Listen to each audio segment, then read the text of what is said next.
When it comes to video games, a lot of y'all lie to yourselves. And today I'm going to expose it and hopefully help you better yourself in many ways as we go forward. We're going to be talking about NBA 2K as well as NBA The Run, but this is also a deeper dive into some things. In the background, I have some footage of me playing The Run and 2K, just showcasing how I play both and have fun on both. And it ain't a thing, baby. But first things first, let's just be clear. I'm not judging you. I'm also in the same boat in many ways when it comes to different things, but I've learned to break free from some of that thinking and being for the most part. And I want to share that advice after as well. So there's a thing that happens in video games. It's the gaming cycle. It's what I'm going to call it.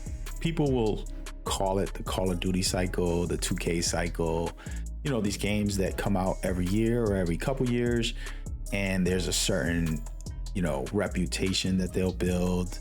And, you know, gamers, I've seen it in all the communities that have these kind of games consistently. And the conversation is, oh, the game is repetitive or it's copy and paste. And people will have like, oh, it's not good.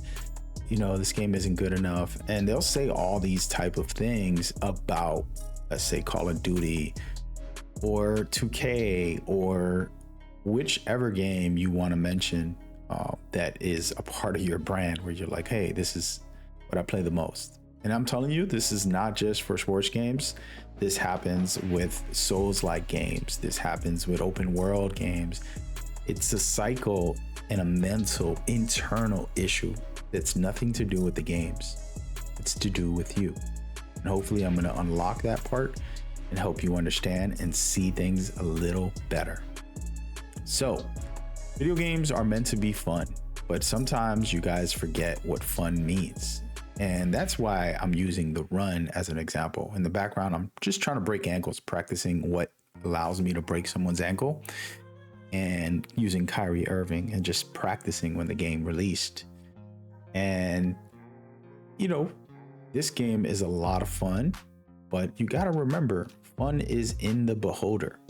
I'm going to take y'all in a memory lane that you guys probably all have done this, or you've seen a kid do this. It's Christmas time or a birthday, and a kid gets a gift and it's in a big box, and they get the gift, and it could be like a power wheel or whatever they call those little go-karts, old school things where kids can drive around in, or something, you know, really big, and they're like, oh, thank you so much. And then within an hour, the kid's not playing with all the 20 toys that they got for Christmas, and they're playing with the box.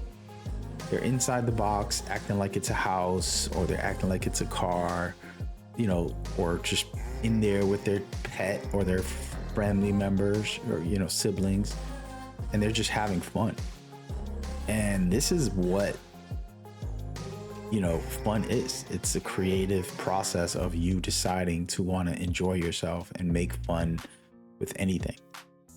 So just hanging around family, friends can be fun if you just, you know, sit around and enjoy each other's company. Or, you know, you can go and play a game and entertain yourself doing that. And so the reason I'm bringing this concept and this idea up and this thought is to hopefully help people remember that that's what you need to do when you put on a video game. Create your own fun. And I feel like NBA The Run is a reminder of that for me. As I play, you know, I play 2K all year long, and I'm talking thousands of hours in the game. And I coach some players. I do a bunch of stuff. And I realize, like, coaching players and they're taking it serious and they're playing for money. It's like, you know, I'm getting paid to coach them, whatever the case may be, doing it for free. All of this stuff can take away from like, hey, I'm just getting on and want to go dunk on somebody. I want to go, you know, break someone's ankle and kind of goof off. And it becomes very structured. Like, hey, you have to do this pick and roll. You got to run this play. And it comes rigid. And I wouldn't say boring because it is competitive, but it doesn't have the same feel of free flowing and just doing what you want. And for example, the run is brand new and people are still in the honeymoon phase and they feel like, oh, this is so much fun. And everybody's just playing it to play. Nobody's in a competitive state. There's no rank mode. There's no competitive tournaments that are like, oh, we got to try to win this money or anything like that. People are just on to get on.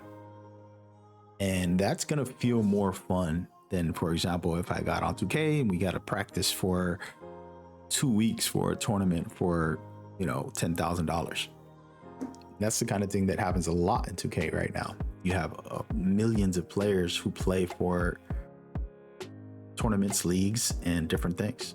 So that's kind of where I want to help you guys and help you understand a few things. And we want to kind of talk about the run and 2K all together, because the run, for example, is an arcade sports game, meaning it's meant to be a little exaggerated. It's meant to be, visually popping and, have that urban vibes to it. Something we've loved in Streets and Ballers and all the old games from the past.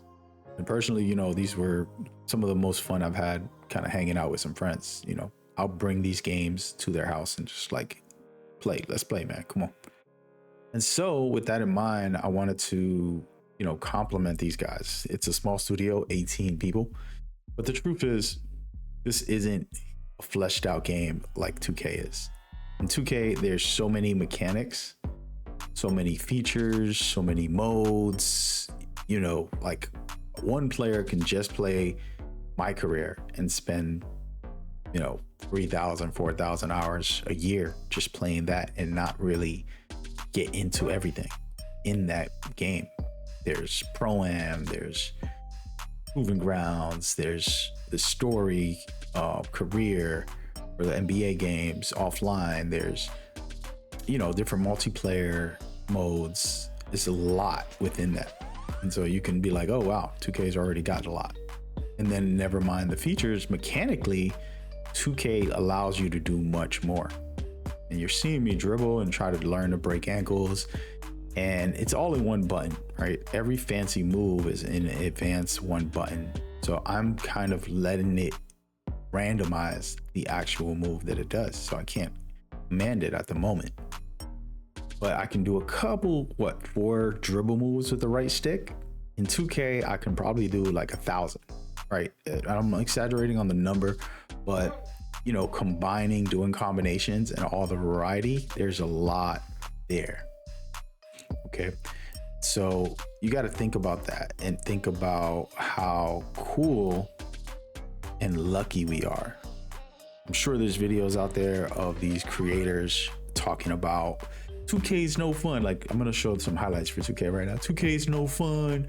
It's not good. It's always the same thing. I'm bored of that game. It doesn't do anything good. And they're going to rant now that NBA The Run came out and it's an arcade pool game, and try to turn it into like a competition and like 2K's no good. But as you can see right here, I'm doing all types of things, crossovers, hezzies, behind the back spins, all types of different moves on command, getting open, shooting up some crazy shots and doing whatever I want in this game, which it's fleshed out like no other. I'm humble enough to be able to say, yes, I love the run. I'm having fun with it. But I also got to thank 2K. They got a really fleshed out sim game. And what I mean by sim is like there's a lot of layers to the dribbles, the finishing at the rim, the shooting, even defense. It's extreme. There's so many animations and so many different things that it has. And we're just lucky to have both. I feel lucky.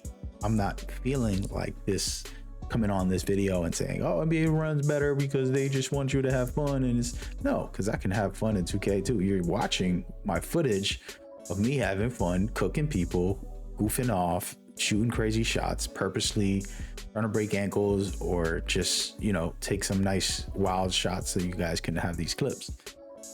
And it's not like I think I'm, the best player in this game. I think of it as something to have fun with. but I do coach players, and I realize that that takes away the fun sometimes, because they're just focused on trying to win money, and they'll run the same play over and over and over and over until they master it, which that's what it takes to be great at a game.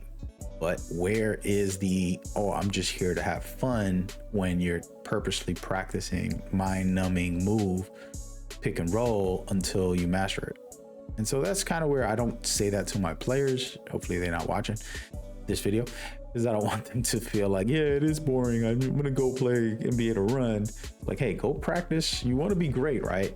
No matter what job or thing you're doing, to be great, you have to, and I mean you have to, do your job and practice over and over and over and over, no matter what it is.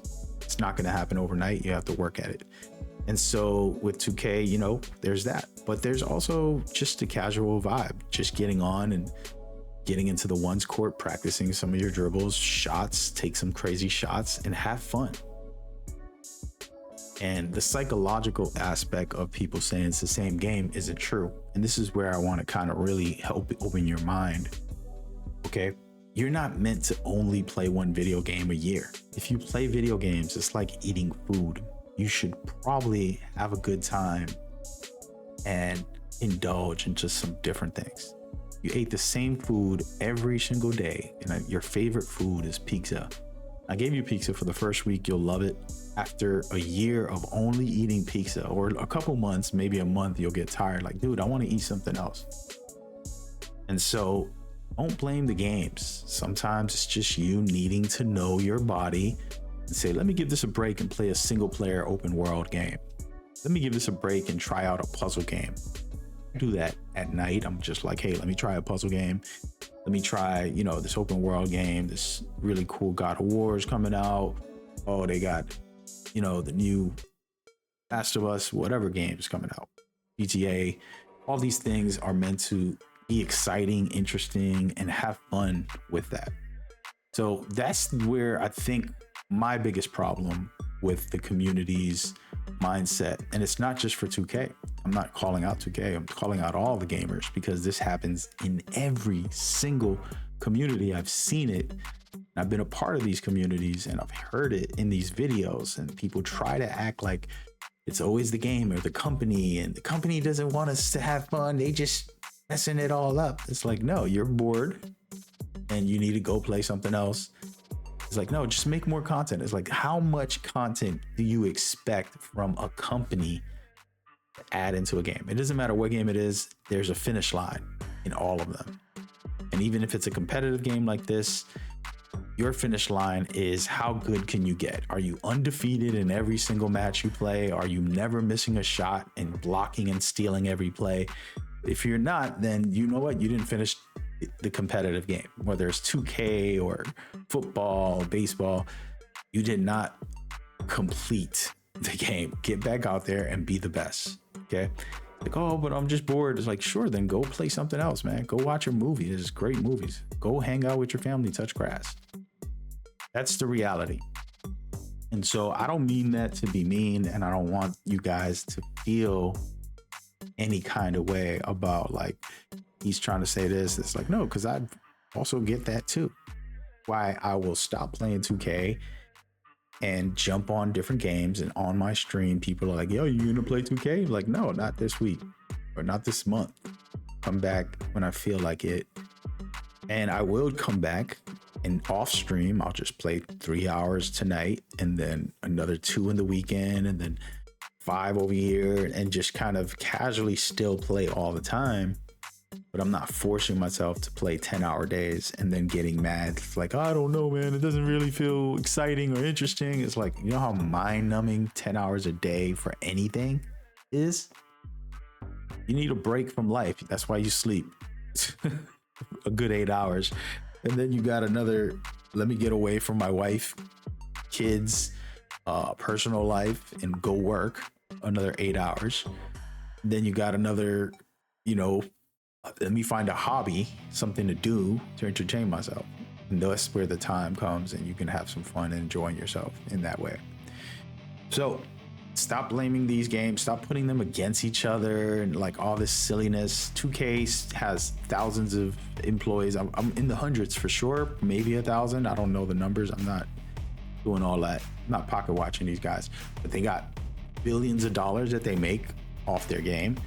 And then you have the Run, who doesn't have billions of dollars. Okay. And so we shouldn't have the pressure of trying to compare them to 2K. We should have some type of appreciation for them just doing what they do. Okay, they're working on it. They're making a fun game. The thing with these developers is that they could have chose some niche that was like, okay, this might be profitable. And they think this is profitable. And they're like, you know what, it's cool. But also they had a passion for this and they love this. And they're out there doing this for the love. And so you gotta really support the devs for that. And I actually love that. 18 developers just making this game. It's a passion project, you know? And will it last forever? Maybe, maybe not. Is there enough content to keep you playing 10 hours a day? I don't know about that. But you know what I do know? I know that when it's late night, just relaxing, and I'm like, I'm about to turn the game on, I'm gonna go ahead, play 2K for 2 hours. Maybe I'll play the Run for 2 hours instead. And that is awesome. And that's exciting. And that keeps me entertained, but also stimulated. Like, hey, I want to do some arcade style, just fool around and have some fun with it, practice these dribble moves and do these crazy shots and see how good I can get on this game. And then when I want to play 2K, I can do that as well. And I'm grateful for both. And it's okay to be grateful for both. There's no war. It's only peace within yourself. So find that peace and you should be good. That's my message. And, you know, hopefully this video enlightens you a little bit and makes you say, wow, you know what? He has a point. Yeah. And if you haven't played the Run, I would say go try it out. But go buy it in the sense of supporting a small studio, in the sense of supporting arcade sports, and in the sense of wanting to have actual fun and not worry about comparing it to the actual 2K experience. Because I don't mean that with no disrespect to 2K, for example. You know, they done amazing, but they don't have this vibe. It's a different vibe, and that's awesome. And yeah, so check it out. Keep me posted on what you're doing, how you feeling lately. No 2K is at the end of its cycle and it's going into the next game. And I know this is a brand new one. So what's your thoughts about both? By the way, my New York Knicks one, I'm going to be doing a lot of New York videos.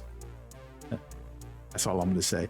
But appreciate y'all time, y'all energy. Y'all stay safe out there. Stay blessed. Catch you on the next one.